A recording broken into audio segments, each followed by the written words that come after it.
Hey guys, so I thought I'd make a video today while I multitask. I'm basically just doing some pen work.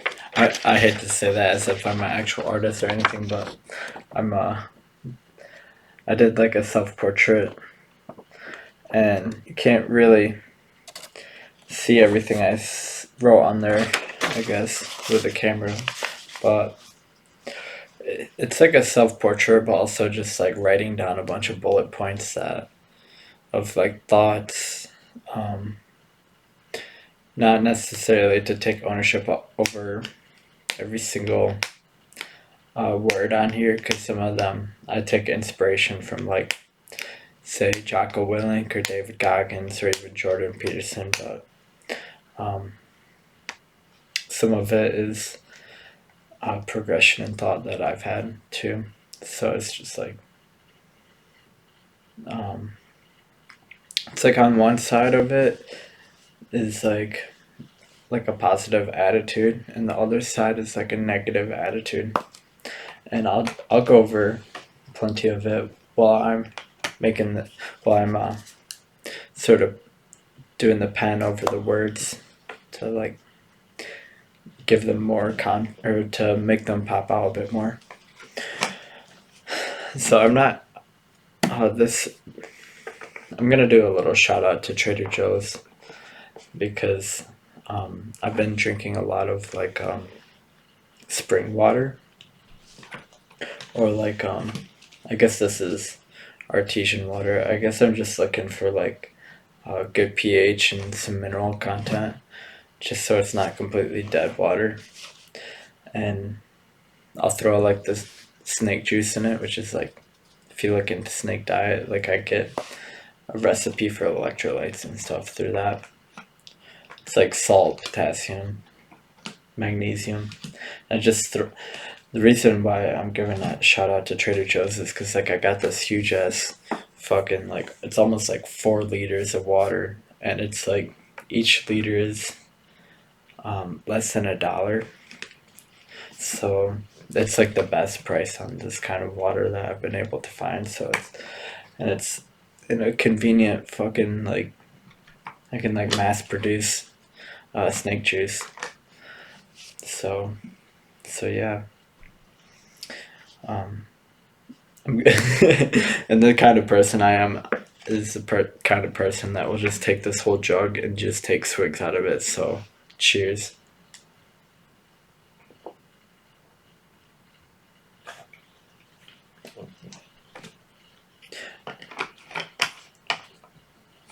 But I'll probably drink like maybe half, or maybe a bit more than half in a single day.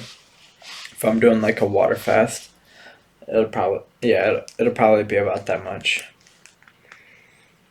So if you think about that, like my fasting days, it'll only be like maybe $2-3, and then on my refeed days, I could maybe spend like maybe a little bit more on food than usual, because I am saving money, and also because I tend to eat more on those refeed days because I have an empty stomach. So it's a good way of cutting down on spending money, I feel like. Okay, so I'm just gonna go ahead and start this. I'm gonna continue working on this.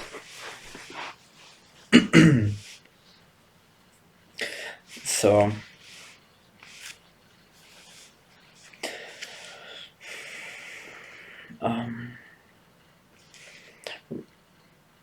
recently I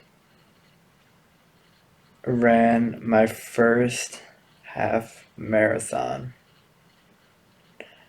and I'm really happy about this with myself because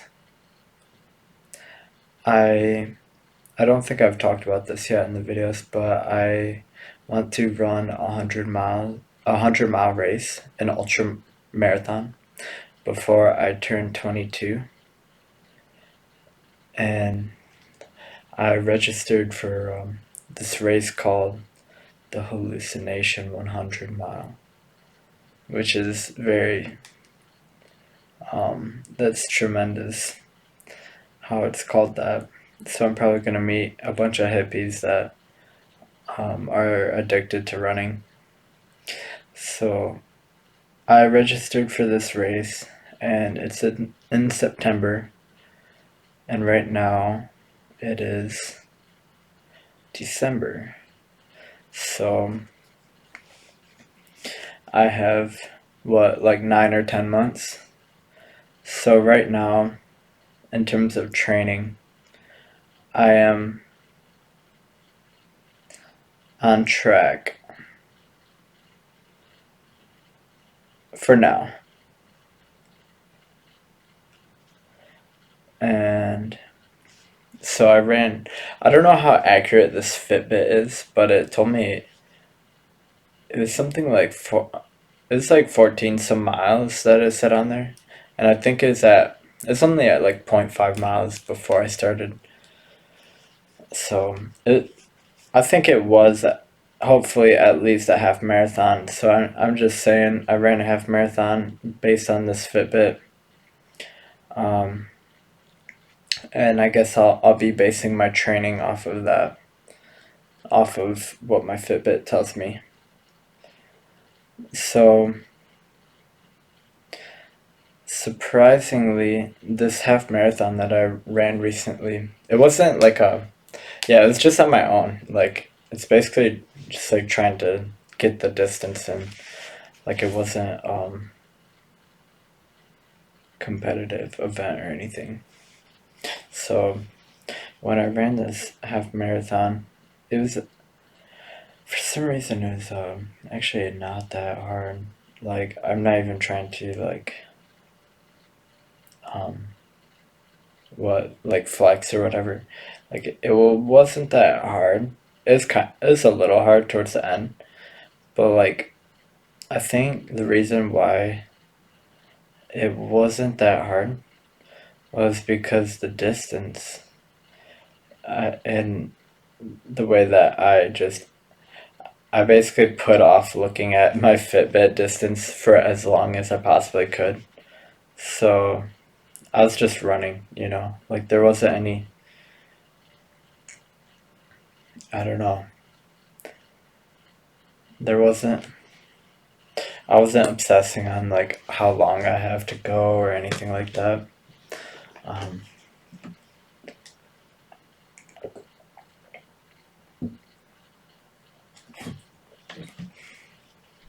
I was just doing laps around the block, and I guess I was counting it from there.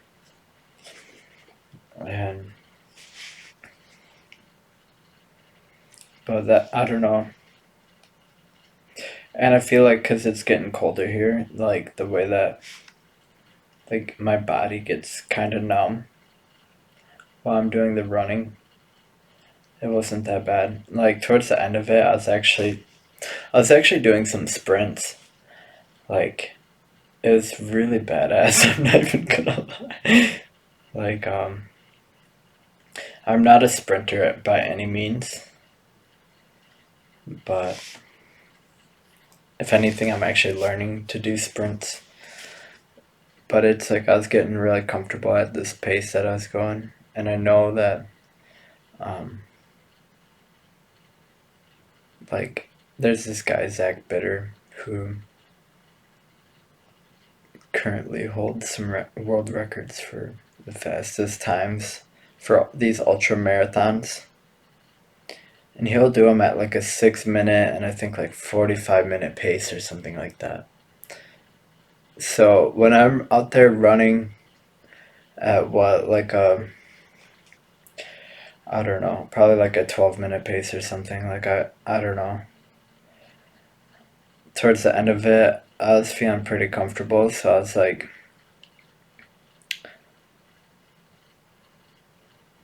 I was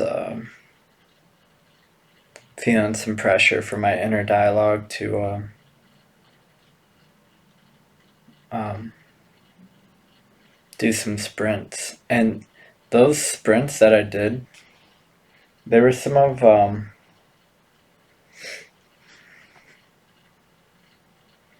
They're some of my best sprints yet, or best feeling sprints, because going into a sprint, it's like there's this transformation, especially in like the posture and just like the I don't know, it's just like there's a it feels like a transformative sort of experience, and so it's really awesome if people have the ability to go out there and try it sometime and not get hurt. There is always that risk for injury, but oh, like the day after, um, honestly, I work outside at my current job, and I am like walking around, and it's getting cold here, and I'll sometimes be working pretty late, not late, but like it'll start getting dark out, and with that, it gets colder, and I feel like with that, like my body will start to get like I hate to say freeze up, but it's just like the cold temperatures on like my ligaments and stuff. It just um, it makes it a little tough. And maybe I'm still adapting. Like if you've ever gotten a new job and your feet hurt, it's kind of like that. But I'll travel like it's awesome because this job really lines up with this goal of mine to run this ultra because it my Fitbit will tell me that I travel like um, 8 to 10 miles in a 5 hour period, or like yeah, and some days I'll run to work, which is like 3.5 miles, and ideally if I could run to work and run back from work, that would be good training. Just getting that time, getting those miles in, because when it comes time to run that ultra, I'll I want to have a lot of mileage on my feet. So it's just like I'm adapted to it.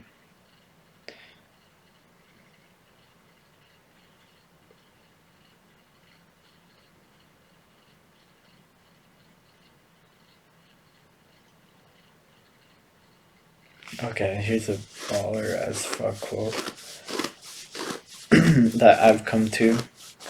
Perhaps, I don't know. I kind of doubt that I've heard it somewhere, but uh, maybe I have heard it like back in the good old days when I would read off of E-Road, like psychonaut, psychedelic experience reports. But what I wrote here is infinite unknown is the all knowing.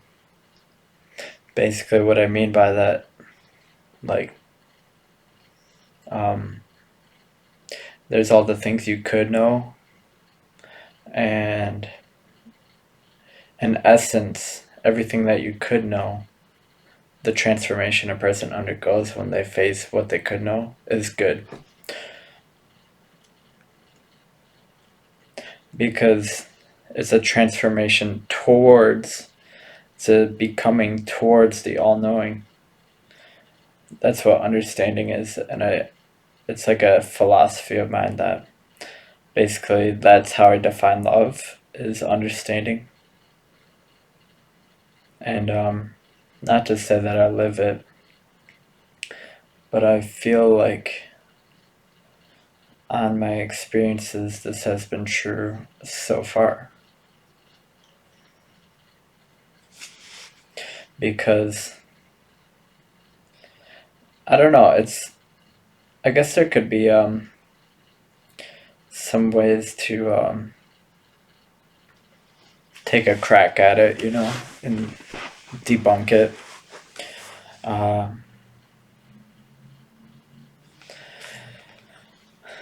like, let's see.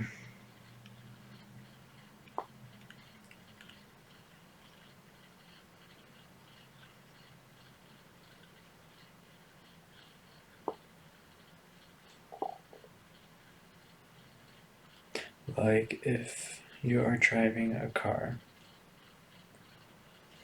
um, and you're under this premise that love is what you could know,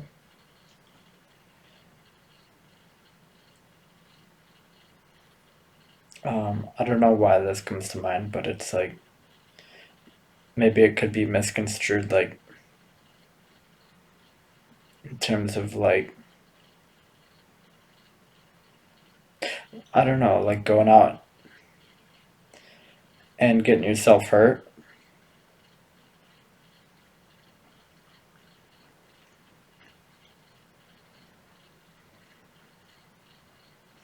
I guess that's the whole thing about it, though. It's like, um, how much trust do you have in experience? And I feel like there is almost no end to it. Like, one time, I basically couldn't sleep, so this is really crazy, but I got up and I basically ran. Like, I like did this jog to like 2 miles or so to this lake, and it when I did this, it was like late fall, so it was getting kind of cold. Um, Basically, what I did is it was getting dark. I think it was like 2 in the morning or something like that. Like it was like midnight definitely, and I went and I basically went to this lake and I jumped in it. I didn't jump in it actually. I stepped in it. Like I took my shirt off and took my shorts off. Um, I did not go skinny dipping. Uh, I still had underwear on, but I walked into the water after doing some breath work called the Wim Hof. If you don't know what Wim Hof is, you should just look into it because it's awesome. But I did 2 rounds of Wim Hof, and with that, I had some courage to just like fucking do it. And I stepped in the water, and it was cold on my feet. But I stepped out a bit to where it was like going up to my knees almost, and then I just sat down in the water, and then I just like dunked my head in, and it was on the breath hold of the Wim Hof, so I was like exhaling, and so I was like holding my breath like on the exhale, or I was exhaling as I was under the water, but it was like pins and needles for just a few seconds, for just like a moment really. It was like pins and needles all over my body, but then it was just like I adapted to it. Like it wasn't even cold. It was just like air, like where it just feels like, I don't know, even hard to just separate from the temperature of the air to the temperature of your skin. Like it's kind of even hard to distinguish and so it just felt sort of seamless, and like without temperature even. And like, but like once I went in the water, I sort of like, I don't know, like I freaked out a little. It was like, it's like panic mode, but then I calmed down. So I was just like almost like shaking, but then like I just like calmed down. And so I was I was like calm in the water, in the cold water for just a little bit of time, like a few moments. Then I got out, and then that was the hard part. I feel like because I was like, I don't know. I was like, that was fucking crazy. I just did that, but I still had to. What did I do?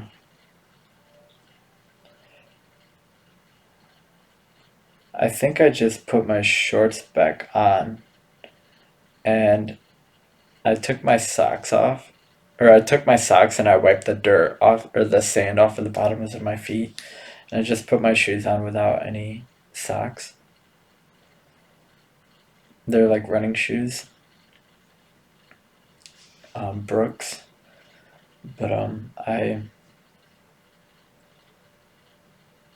put them on, and then I just sort of walked shivering um, up this hill back to the road, and I just started jogging back. And I had to keep moving because it was cold, so I had to generate heat by It's hard to run. I was just like jogging. It was almost like not even jogging, but just doing my best to keep moving. And I felt like I was starting to chafe or something. But once I got home, oh, the reason I was telling this is because I feel like there's just like no end. Like it's like I think we all have this voice in our head, and it tells us to do these crazy fucking things. And it's like they're often like challenges, things we don't want to do. And so while I was doing this run, I just felt like I finally listened to that voice in my head. But the thing is that there's more that it was telling me. And this is crazy, but it was basically like telling me to do DMT.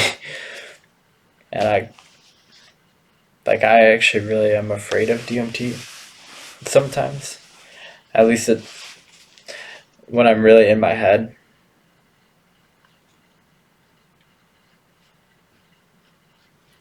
I'll just like be a tortured genius about it and just like think about it so much, and yeah, just rationalize myself out of it and just not do it. So I didn't do it that night, but once I got in my bed after that cold, like shock therapy basically, I was so comfortable. It's so comfortable in my bed. It's so warm, and just like my blanket is fuzzy. And so it was just like really soft. It was like womb like. And I slept like a freaking baby, probably.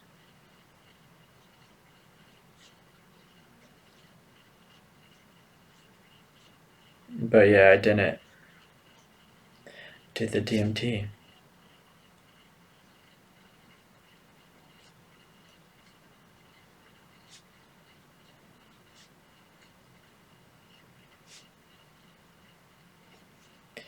Probably do it eventually. There's been a few times already where I've done it.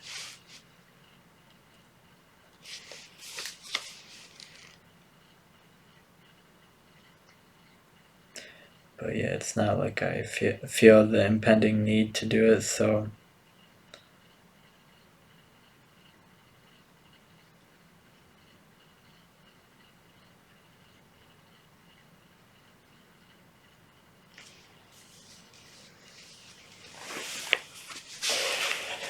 But yeah, that's my little rant about the unknown.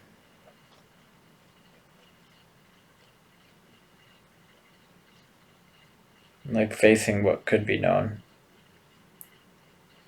I think what well what could have been known, or like the lesson in that experience was like, man, like it's a little cold out, and like, man, I don't want to run, and it's like, man, I don't want to jump in that water, and it's like, man, but it's like, I definitely can do that. So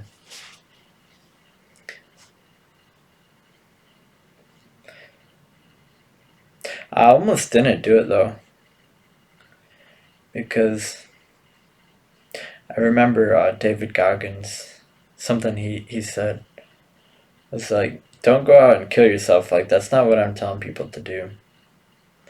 Or that's, yeah.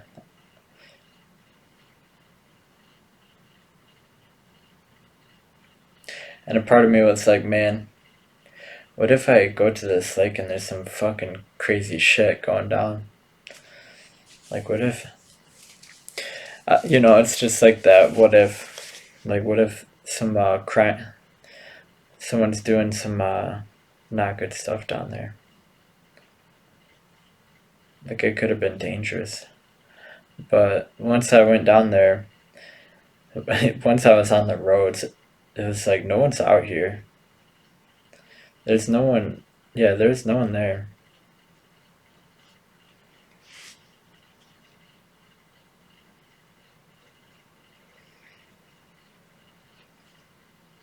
I feel like this is good because I have so much that I've written here that could be good talking points.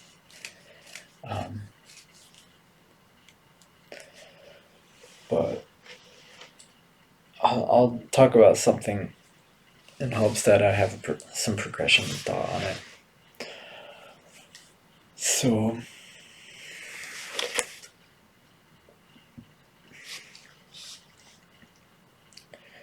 I feel like fear of judgment is like fear of accountability, or like fear of judgment is because of a lack of self accountability. And my entire life, I've resented people telling me, reminding me, or imposing upon me the burden, like a burden to bear, whether it be like homework, fucking cleaning my room, just all that childish shit. Or, yeah, it's like resenting that, where it's like resenting people, um, resenting the it's like resenting people holding me accountable. So I feel like that's a level of judgment. It's like, hey, motherfucker, have you been doing what you're supposed to? And one thing I feel like is like not knowing why, not knowing the reasoning of why, and like the discipline, or like why to do the discipline or whatever.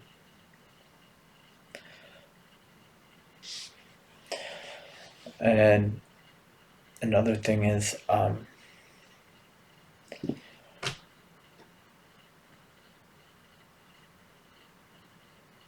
yeah, I don't know. So, not knowing why to do, like the importance or whatever of this thing that's being imposed. Like, why should I clean my room? Why should I do my homework? Like, why should I? And I guess a good reason would to be to just to have people get off your back and to get on with your life.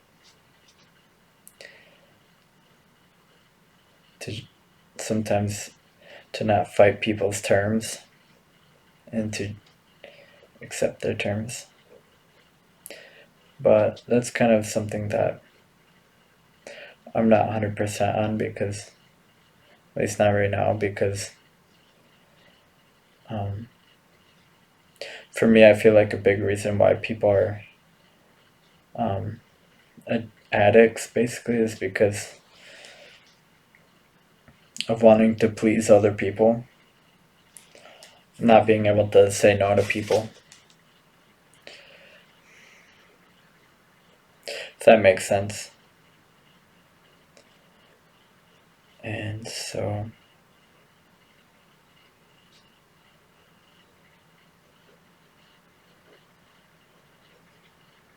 I feel like if I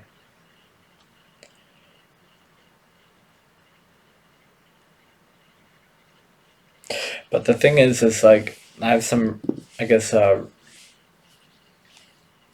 it's weird. It's like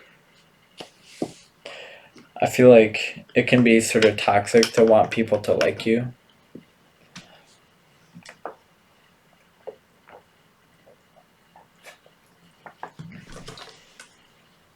It can be, I think. But then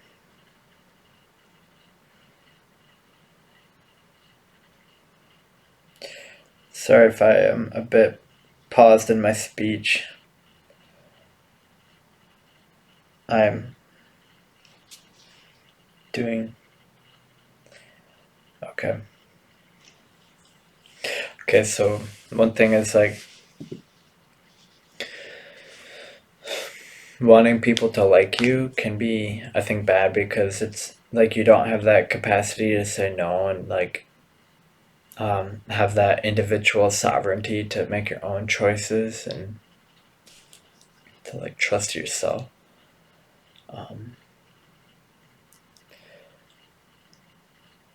But then another thing is like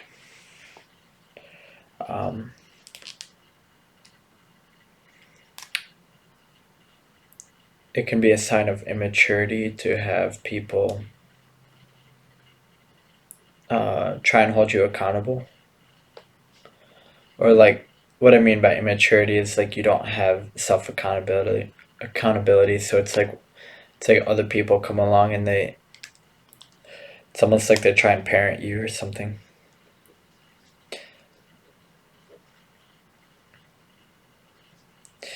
And it's like a sign of being undeveloped, because it's like needing that mother figure or like that dependence upon it, even if you're at a later age when you should be becoming your own person, I guess. At least I guess that's like a thing for men, is like to be differentiated from their mothers.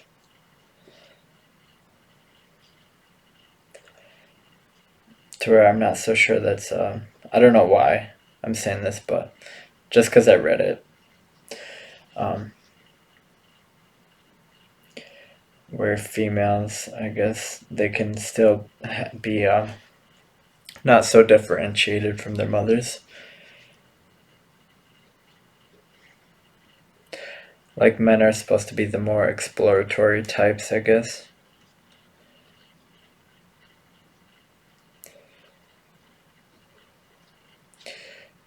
And so I've ran into some breakdown in relationships where I basically was like, fuck you. That's basically like, go fuck yourself, because that was very like, I don't feel the greatest about me saying that. Um,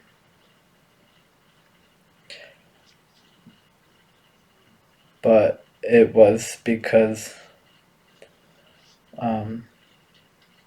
I had this resentment towards, I would say, probably that accountability, or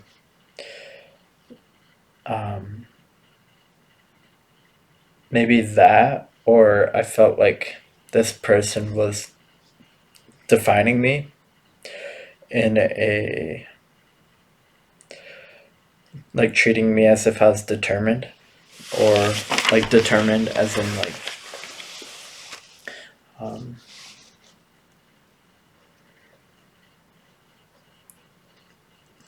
um, that I'll basically be a failure or something like that because of all these reasons, like father figure, or like lack of father figure, lack of I don't know, just like all these things.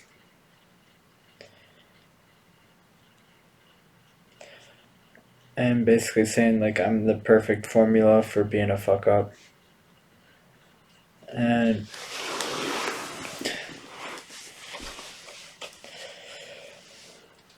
a part of me was like, man, I don't think, it was like a part of me was feeling righteous about it, like as if I was standing up to a bully, as if like I don't want this person to treat other people like this. So I'm like, I'm gonna teach them and tell them pretty bluntly to just fuck right off. And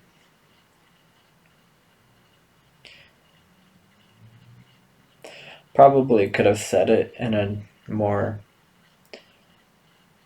soft way.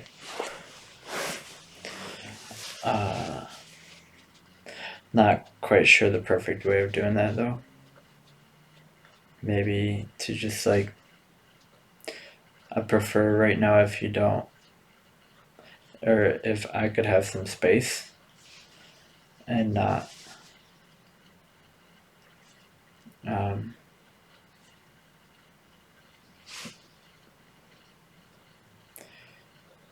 be under your microscope.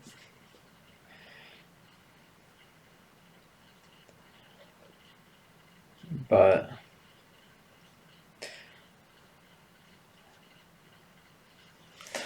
I want to I want to be someone that basically can't be offended. Like, not easily offendable. And so um, I don't even know if I was offended, but I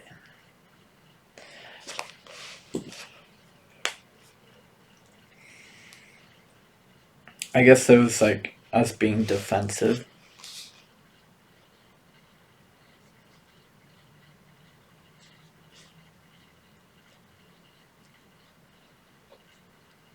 Us being defensive in that I would probably say my own um, choice of yeah, being defensive over, what I wanted.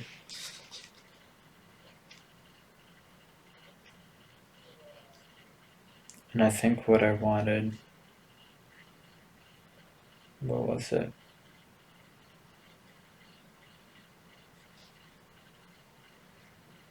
What was I defending?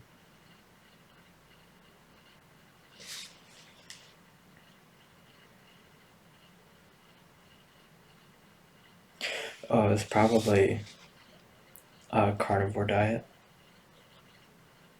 Um,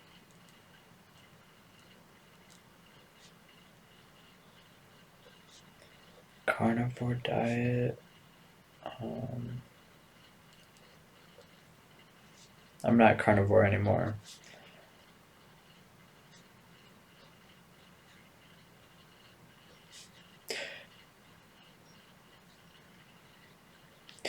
But I guess recently, sorry, I hate to abandon that specific thought, but right now it feels like this person, they want me to it's like I preach to them, like basically like if someone had some serious illness, and you know, you feel like you know based on like what you've learned um, through supposed experts or people who have done, you know, people who are expert in like nutrition and shit like that. Like, and like you learn from them how bad sugar is for you.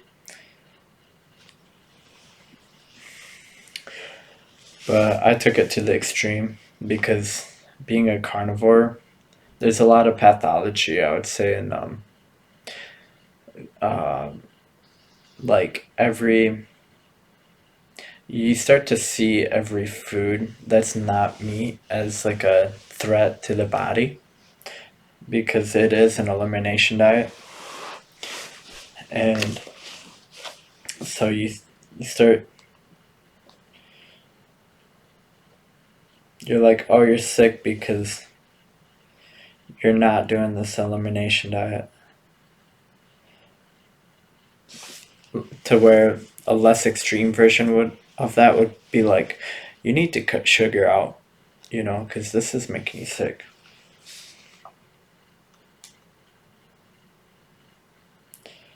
To where I guess I took it to the extreme and was like, you might want to look into this.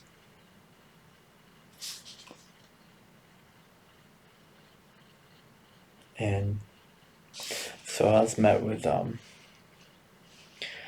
pretty flat out. It's basically labeled as like I have an eating disorder. Um,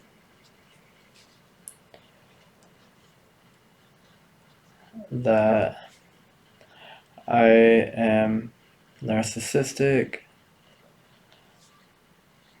didn't have a father figure,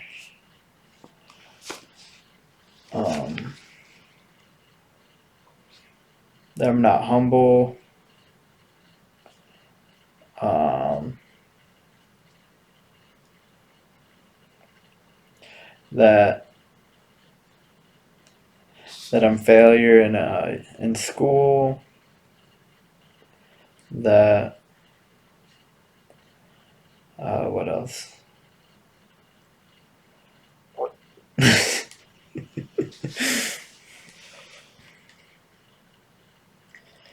I don't know. But that was kind of where I'm like, okay, you need to fuck off.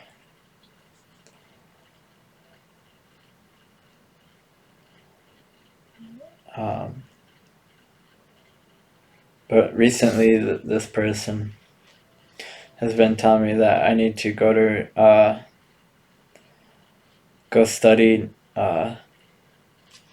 formally and properly and holistically nutrition. And then once I'm in school, then they will listen to me, basically. I'm sorry. I think that's a part of me thinks that's funny because I have this belief in the unknown, in listening to anyone, no matter their status of education,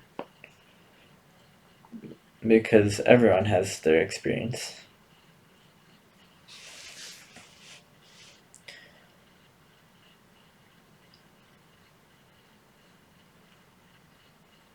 And so yeah, I guess I can either fight that or I can accept their terms. I'll probably try and fight it honestly at first.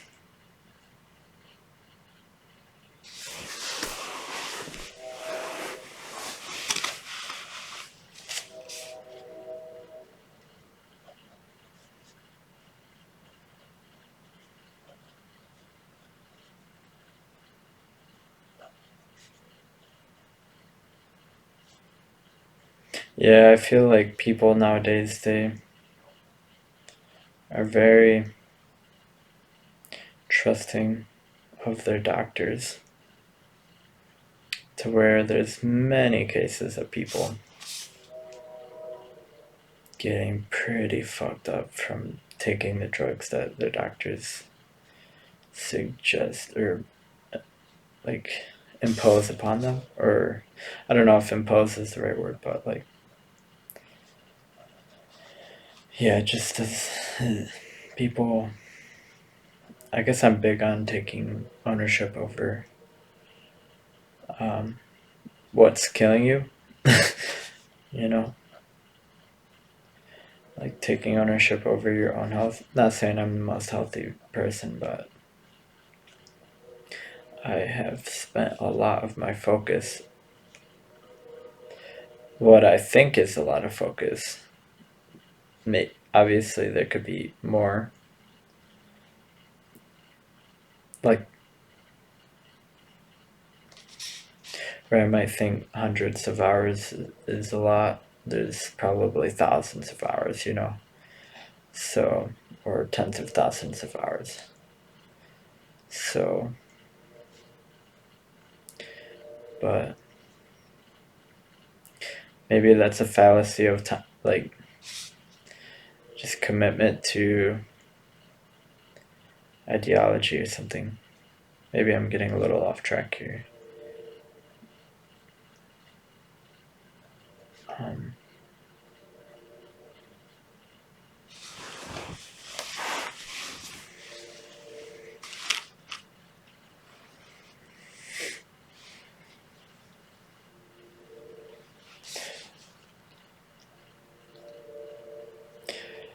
so maybe it's a little late to say this in the video, but just watching my own videos, it's probably better to watch them at 1.5 speed or some shit like that. That would be much more efficient, unless someone is really trying to get the full fucking, I don't know, patience. Oh, okay, so one thing that's pretty dope that I wrote right here is, this is entirely inspired by David Goggins, but it is becoming an, okay, I'll say it. Become a nuclear barbarian monk mode motherfucker. Basically, um, you gotta hype yourself up. That's what that means.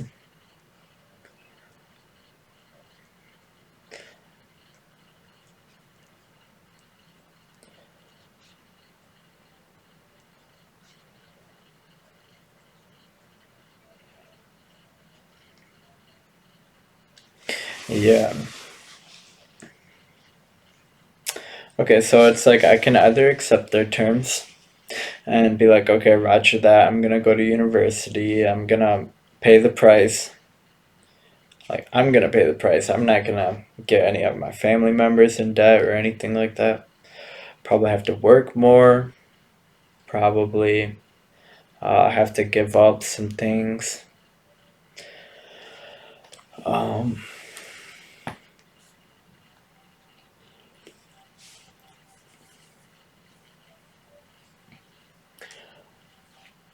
and, you know, take my shot at university again.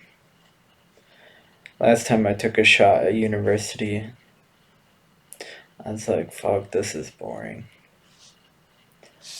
Like, I just felt like what I was learning outside of school was more profound. And I was like, man, I want to just get healthy as fuck. I want to exercise and just learn about fucking mythology and history.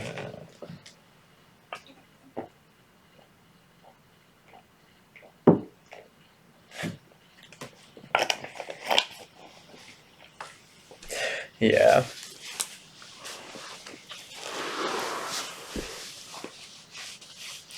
Yeah. Like I was reading the Gulag Archipelago, and that shit. Oh my! And I was reading. I was reading two fucking things that just freaked me the fuck out. It was like seriously like it fucking. I was so floored for like fucking weeks because I was so fucking split. I basically did. I was reading. I was reading the Gulag Archipelago, which is basically a book on tyranny in the Soviet Union.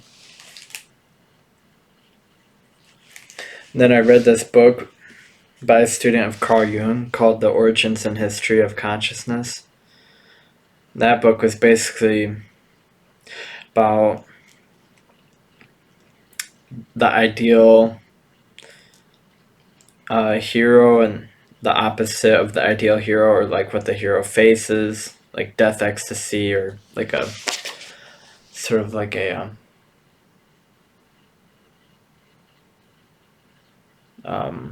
like they're tempted into unconsciousness and all this shit by unconsciousness and basically like fucking Mac Miller or fucking but let me give a quick list here. Fucking Juice World, fucking Lil Peep, fucking Mac Miller, fucking XXXTentacion, fucking yeah, just those people that I feel like there's quite a pattern there of that it's basically like ecstasy through and unconsciousness through the drugs, that temptation. And also with the women, they blame the women for their suffering, and uh, and then they fucking end up dead. And it's like, oh shit, I see this in myself. Because that's what I was learning about in that book. And it's like, oh my god, I'm tempted by these females and they're gonna cut my dick off and cut my head off. But it's also like I'm smoking weed and doing kratom and fucking spending money on food and eating fucking trash from Trader Joe's. And then I'm like, oh my god, I'm getting like diabetic coma from fucking this trash at Trader Joe's. And it's like I need to change my life. So I'm like, okay, I'm gonna do this carnivore diet. And that fucking bought me some time. Because that was basically like a. I'll give credit for a carnivore diet for being a what like a like for alcoholics, how they have to just be like fucking nothing because they can't handle a little bit. That was basically what it was like for me. And so once I quit carnivore diet, fuck, I basically went over this shit already in previous videos, but once I quit carnivore diet, I just like fucking was back in the ring with carbs, and I still kind of struggle with it, but I feel much more confident now because I've been able to do fasts even though I eat like, I've eaten like trash a few times, probably more than I'd like to admit, but I've been able to fast after feeling like a fucking carb addict. So I've been able to be like, okay, I'm gonna fucking fast for 60 some hours for Thanksgiving. And you know what? I did. Then I fasted after. So my goal right now I kind of fucked it up today, but I'm like, yesterday I was like, okay, I'm gonna do rolling 72s until I'm like 155 pounds or something like that. Right now I'm like probably like 170, probably buck 70 some pound plus a couple pounds, probably like 168 actually. But like okay,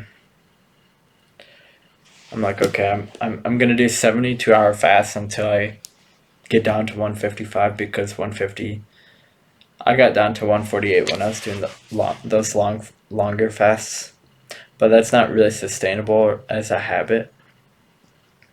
So now I'm trying to build a habit of 72s and then 48s. And yeah, if you follow Snake Diet, basically his most recent videos, his they've been pretty fucking golden. um,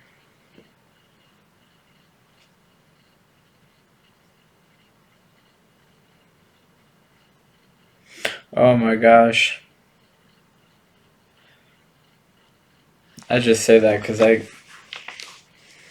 just get reminded of things sometimes. There's things that still bother me. Obviously, probably everyone, for the most part, has things that still bother them. But it's like, if you really start taking ownership over your resentments, it's like you have to really start getting in the dungeon of your past, and like everything that has fucking triggered you, and figure out how it, like, why is it affecting you, and like what part you're playing in it having that effect on you. Okay, so I guess I'll do this little exercise with what just triggered me right now.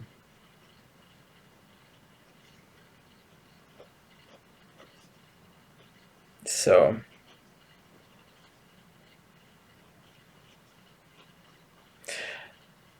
I quit this. I was in this psychedelic chat on Discord, and I was getting fucking triggered in there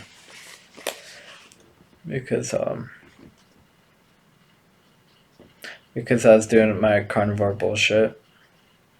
Carnivore is viable for, like, I'm not gonna knock carnivore. Okay, like, it fucking bought me time. Okay, I felt like I was fucking dying, but I was doing carnivore and I was like passionate about it.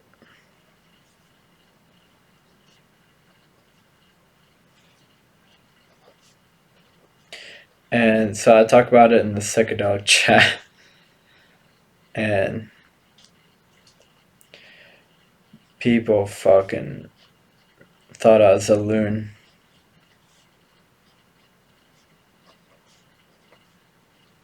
And I guess it came to the point where my ex was like telling me that, what did they say?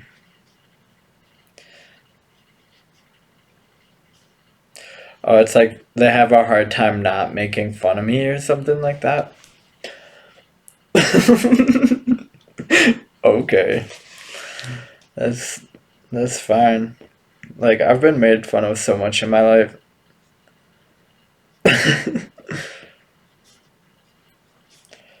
At a certain point, like, you just gotta toughen up. And like, it's like, okay, what the fuck do I care? Like, I'll listen to them still, but like, you know, I'll take it, man. But honestly, it does say quite a bit about people when they're um, what is it? Um,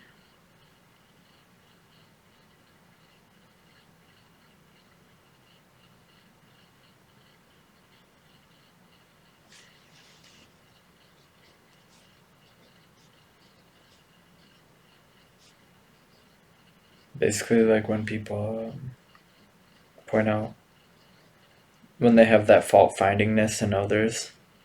It's like, okay, I know something about you, motherfucker.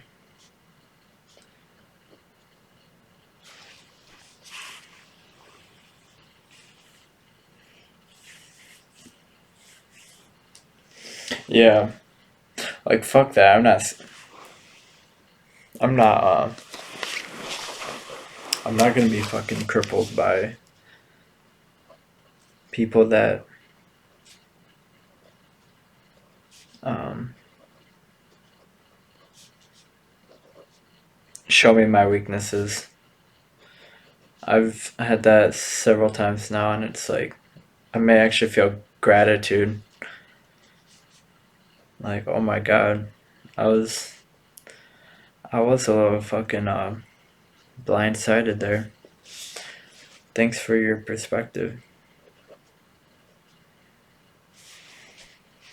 That's how you fucking handle that shit with grace.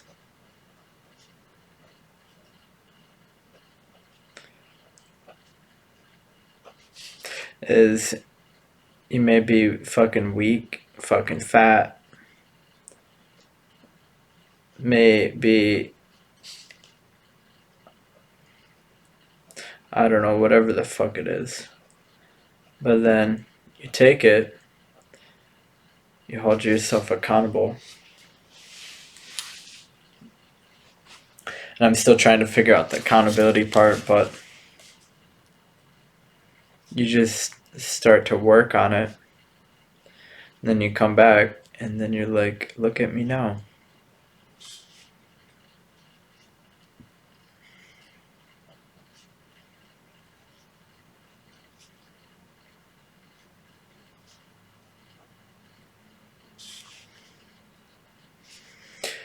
I feel like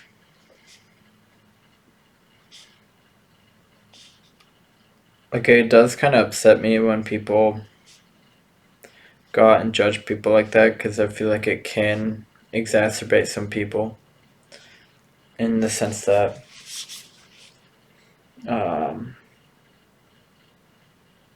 it'll sort of become a self-fulfilling prophecy because they get really caught up in it.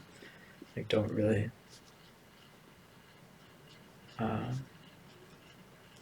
like it'll own space in their head, and it takes,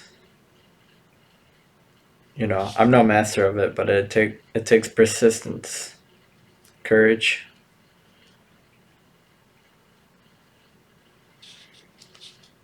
hard work, fucking paying the price.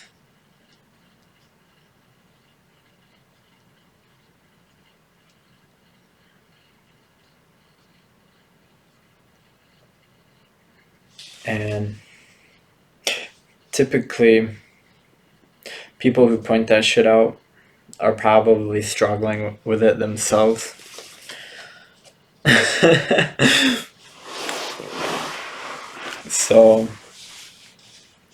So you take their misery and you turn it into fuel. And once you either master it or overcome